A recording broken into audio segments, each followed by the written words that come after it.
from the mass consciousness. Don't rock the boat. Don't change anything. Don't do anything outside the norm. And in many cases, it can also be dark forces.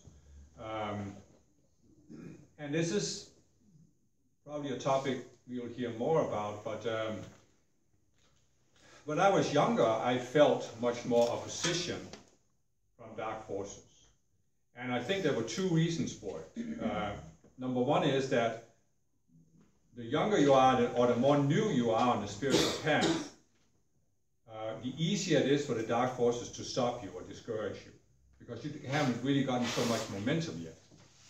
You know, it's kind of like when you are getting up on your bike and you're getting started and you're kind of wobbling a little bit, so it's much easier for them to stop you at that point. Once you've gotten going, you have more momentum. So that's one thing, but I think also that, you know, when I say this about dark forces, you have to be careful to have a balanced view of that, because if you put too much attention on it, it can make it worse for yourself. And I think when I was younger, I was a little too worried about it, too concerned about it, and I think you can attract more opposition to you that way, because you make yourself vulnerable to it. So I think it's very necessary. You can't do like a lot of New Age people say, oh, it's all good, there are no dark forces, there's no opposition, and there are also some that will say, don't put your attention on anything dark because you give it your energy. And if you put your attention on something dark with fear, then you do give it your energy. But if you put your attention on it without the fear and say, I have to make the calls here, but I also have to be aware, then you don't give it energy. You know, the people who say, oh, I never encounter any opposition, well, that's because they're not rocking the boat. They're not doing anything that the dark forces are threatened by. So you just have to be balanced about it, know this, make the calls on it. But then I also learned that there comes a point where you simply have to, you simply come to identify. You have a thought come to you, and you realize it's just opposition. It's just coming from whatever. Mass consciousness, dark forces, doesn't matter. But you don't have to react to it. You know, I thought in the beginning, you know, I have to react to this, I have to either protect myself or this or that, but you can come to a point where you just let it pass through you. You just don't even pay attention to it. You say, oh, that's opposition. You just let it go. And that's the point you want to get to, because then I honestly don't think you're ever going to get to a point, as long as you're in physical embodiment, where you don't have this. Because as long as you're in embodiment, you're a threat to the dark forces, and they will direct things at you. So it's not like I never have it anymore, but I don't have it as much anymore, and when I do have it, I just don't pay attention to it, just let it pass through me. It's like if you become transparent, there's no opposition in you that they can work with. They can't create a reaction in you. And so I think that's the best way to approach it. But there can be a time where you need to, where you're more vulnerable to it, you know, because again, what they always try to do is to try to find some wound you have, some unresolved psychology that they can work with. So they can stir up your emotions, so they can get your mind going, thinking. I used to feel when I was younger, I used to feel that whenever a thought came into my mind, I had to think the thought and respond to it and deal with it. So I could go off and this, all of a sudden, you know, just some random thought would come into my mind. And then it would create this thought process that could go on for 5 minutes, or longer sometimes. And I've gotten better at realizing, you know, oh, this is just some projection. I call it a projection because it's projected into my mind from the outside. And so I just let it pass through without reacting to it. And so I think as long as we are here and as long as the planet is as dense as it is, we're going to have these kind of projections. And we just need to learn to not be bothered by them. Does that answer your question? Yes. Yes. Yeah, because a few minutes ago when you were asking that other question, you were answering that other question, you said, oh, well, if I had some thoughts that were telling me what to do, I would go see a psychiatrist. Remember you just said that? Yeah. So Right, so there's sort of a difference between thoughts telling you what to do and then just sort of thoughts coming in. Yeah, that's true. I mean, so...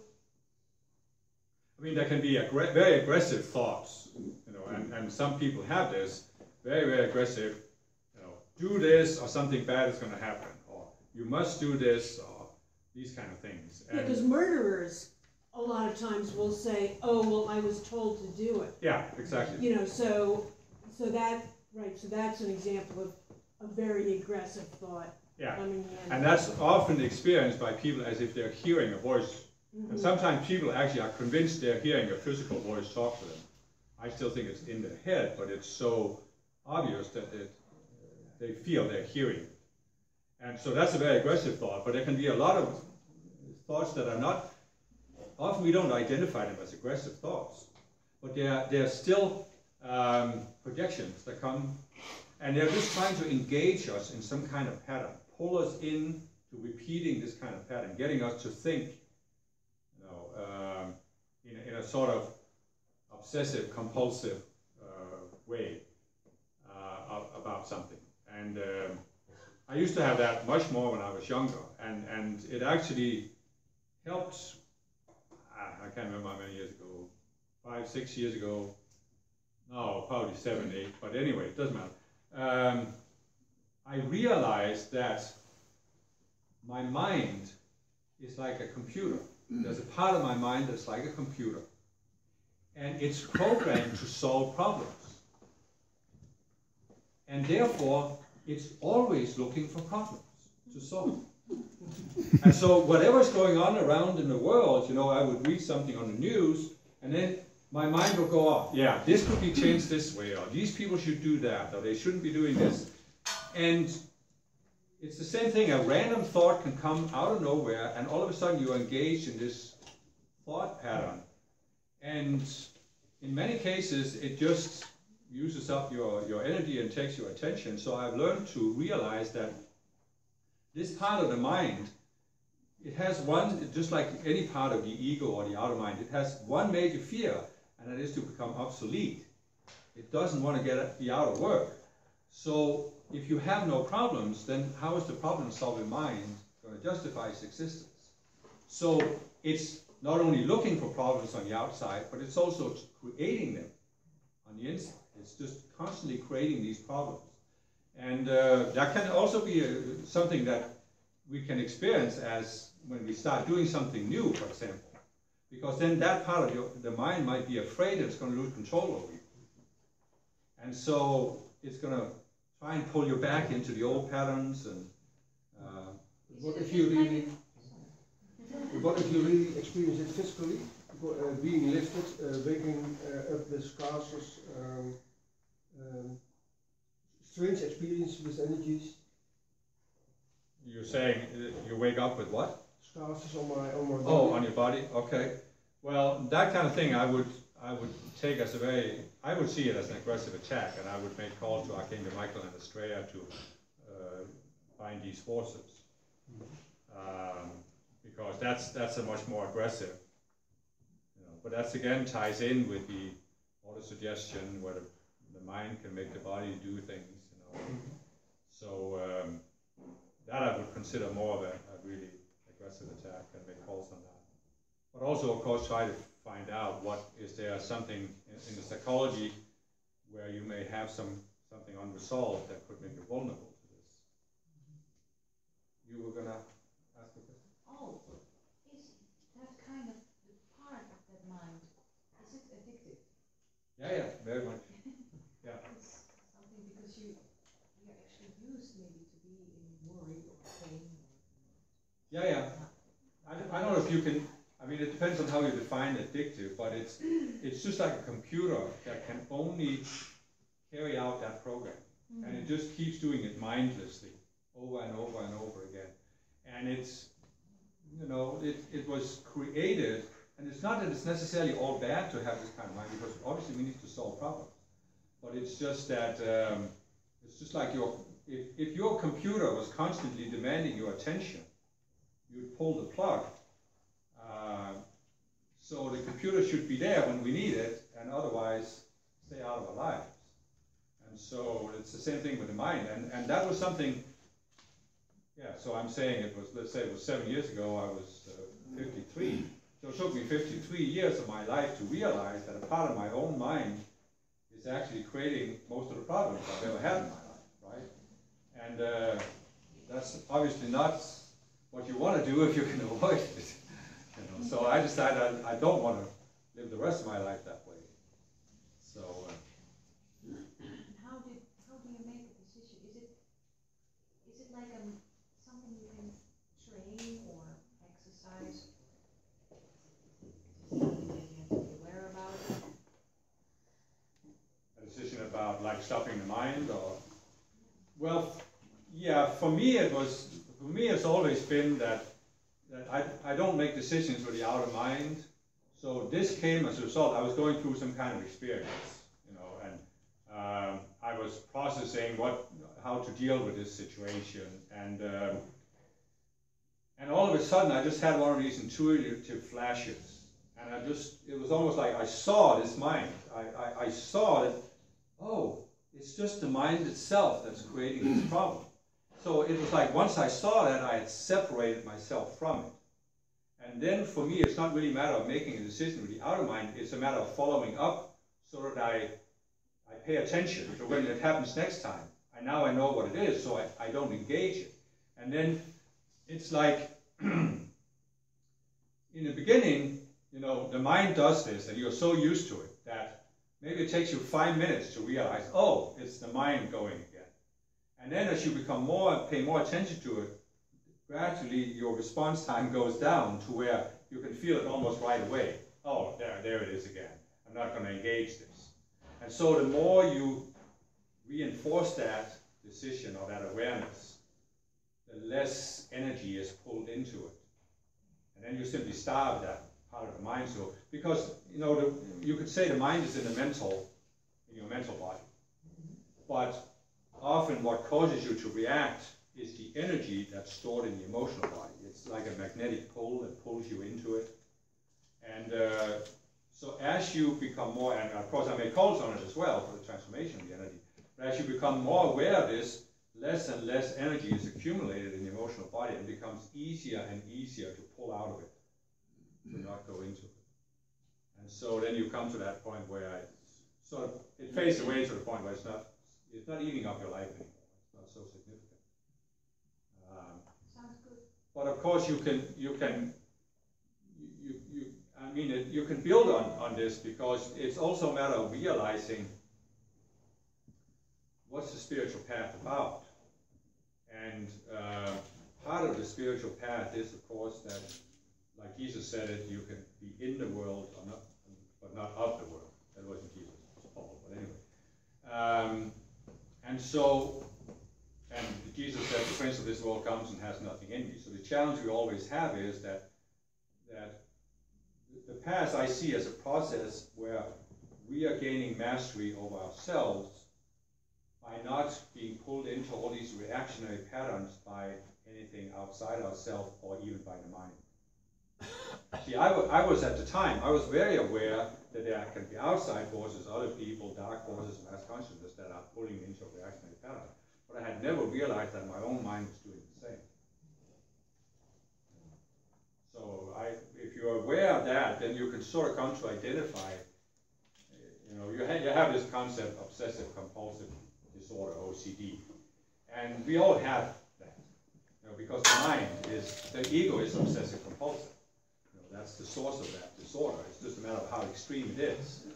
And you know, the fact of the matter is that if a certain number of people have a certain level of OCD, then it's considered normal, and it's only the ones who have it worse that are diagnosed. But everybody has it to an unhealthy level. And so it's a matter of realizing that and just putting your awareness on it so that you gradually diminish it. And it doesn't pull on you. I mean, I think ideally we should come to the point where we are choosing what we want to do, what feel and think, instead of being pulled into some reactionary pattern by something. It also can cost a lot of energy. Yeah, yeah. And a lot of it, the purpose is really to steal your energy. There are entities in the emotional realm that are living off of getting people. I mean, you can see the most common one is to get people to argue. You know, and you just get into this pattern of arguing. Like I said before, my grandparents on my mother's side were married for 50 years, and from an outside perspective, we said that they had a good marriage, but they were bickering at each other every day for 50 years. Why did you say this? You're always doing this, and that kind of thing, and that kind of energy. And I remember it when I was a child, you know, because my grandmother looked after me for the first 6 years before I started school, and then after that, I didn't want to go up to her anymore, and it was partly because of that. I didn't want to be in that energy. I couldn't explain that when I was 6, but that was it. And so a lot of that is simply sucking people's energy.